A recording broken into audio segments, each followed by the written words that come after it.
Okay, so I will be reacting to this Nolan Wells update. I've been following it and I just haven't made a reaction video. I would love to know what y'all think about this as well. And let's begin. Reporting live from my Club for Hype Plus News, I'm Janava. As more information comes out in regards to the mysterious death of Nolan Wells, it gives us more understanding as to what happened that day, as well as what could happen next. On Wednesday, it was revealed that Wells' parents and representatives would meet with Mississippi DA Angel Myers McIlrath to begin looking at the next steps into the case, as the DA would confirm she would now be presenting the investigation to the grand jury. Now, upon researching what we currently know about the case, Nolan's friend and operator of the boat can now be expected to face a series of charges under maritime law.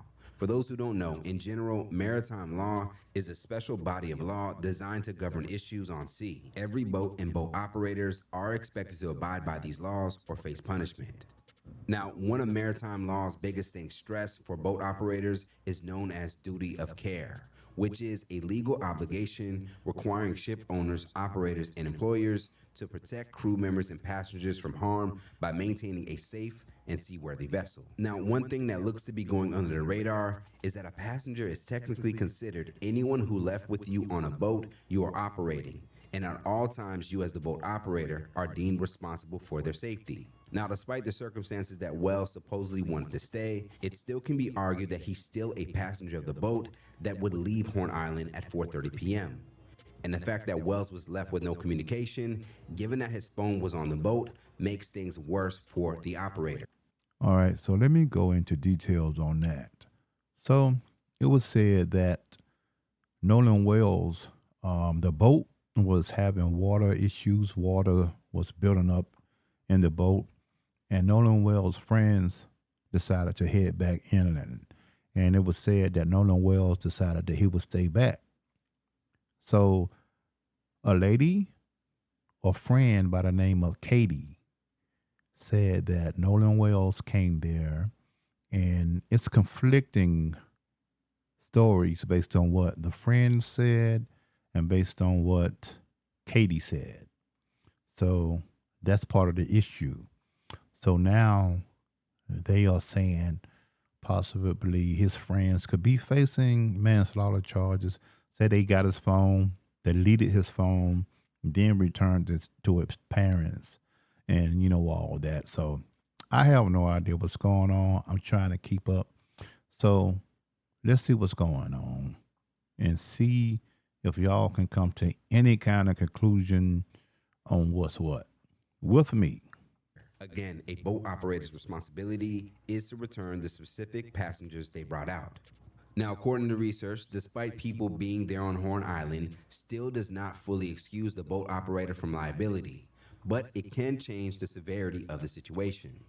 Now, if it is proven that a recreational boat operator would leave Wells knowingly with no phone and a way to communicate for safety and still left, does confirm that that was negligent behavior on the boat operator's end, which for some cases that involve a loss of life, the operator can be charged with involuntary manslaughter and reckless behavior. Now, another thing that would stand out for many is the already drinking that was proven to be taking place that day. Now, it has not been confirmed. Now, they was drinking that day. So there's a blurred line somewhere. It's a lot of conflicting reports. Now, no one knows exactly what happened, but Nolan Wells, who are unfortunately no longer here with us, and his friends. But other than that, I don't know. It's speculation. The only thing that throw up a question mark in my part is the deleted message from Nolan Wells' phone, and reportedly his friends took his phone from them. Other than that, I don't know, because Katie, the one that he went to see inland by staying behind while they went on to inland and he stayed behind, she is giving a total different story that supports the arguments favoring in Nolan Wells. So I don't know, but let's continue. If the boat operator himself was drinking, but if he did, that would result in another charge known as BUI. or boating under the influence.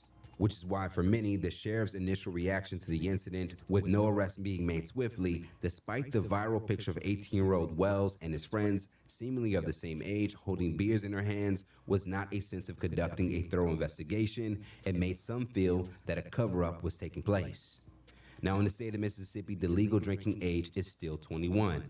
Now, to tie it all together, if the toxicology report comes back and Wells was deemed intoxicated at the time of his death, it will multiply the boat operator's liability. If Nolan Wells autopsy come back and it concluded that he was intoxicated, you just can't blame that. In my opinion, if his autopsy come back and says he was intoxicated, then you just can't throw that on his friends. His friends are not liable for that, if that's the case. I'm just keeping it real. Y'all let me know what y'all think in the comment section. Due to the effects of alcohol and judgment. One of Wells' friends, Tracy Shepard, who was assumed to be around the same age as Wells, would publicly confirm that there was drinking in an interview with ABC News. Okay, so this is the guy who said that they said Nolan Wells was said to be the one in the pool. It was a pool video, a pool image going around. And it was said that Nolan Wells was heard telling someone to give them his effing phone back. But this guy here said it was him that was saying, give the phone back, because he had got into it with a guy that got involved with him and his girlfriend that was arguing. So I don't know. There's so many reports going on. I don't know. But that's where this guy come in at. He said that he and his group of friends, which included Wells, had been drinking alcohol since the late morning. Now, going back to Wells being separated from his phone, in which his parents would point out was an immediate red flag. If it is proven that the boat operator ultimately left with Wells' phone on purpose without Wells' consent, it can be viewed as a level of theft. Exactly. See, that's the part I was talking about. To note, Wells' family had to reportedly track his phone down to get it back. So for some, it does not appear that his phone was willingly returned. As reported here, GPS and audio have now been released from that day. And according to an extended version of the toll call made, there were about 7 people on the boat, according to the boat's operator. Now, it is unclear what specific boat was driven that day, but upon looking up the boat's vessel number, it looks to be a 2000 Triton boat, which comes in different sizes. Now, if it was also discovered that the boat was past capacity, it can lead to another issue for Wells' friend and boat operator. Now, despite all these proven possibilities, the governor of Mississippi may have exposed himself as either not knowing maritime laws, or for some is trying to cover up the wrongdoings in this case. I want to know what y'all think about this situation up to this point, about all these conflicting reports. And please smash the subscribe button, hit the like button, so I can continue to make reaction videos such as this. And I will see y'all in the next video.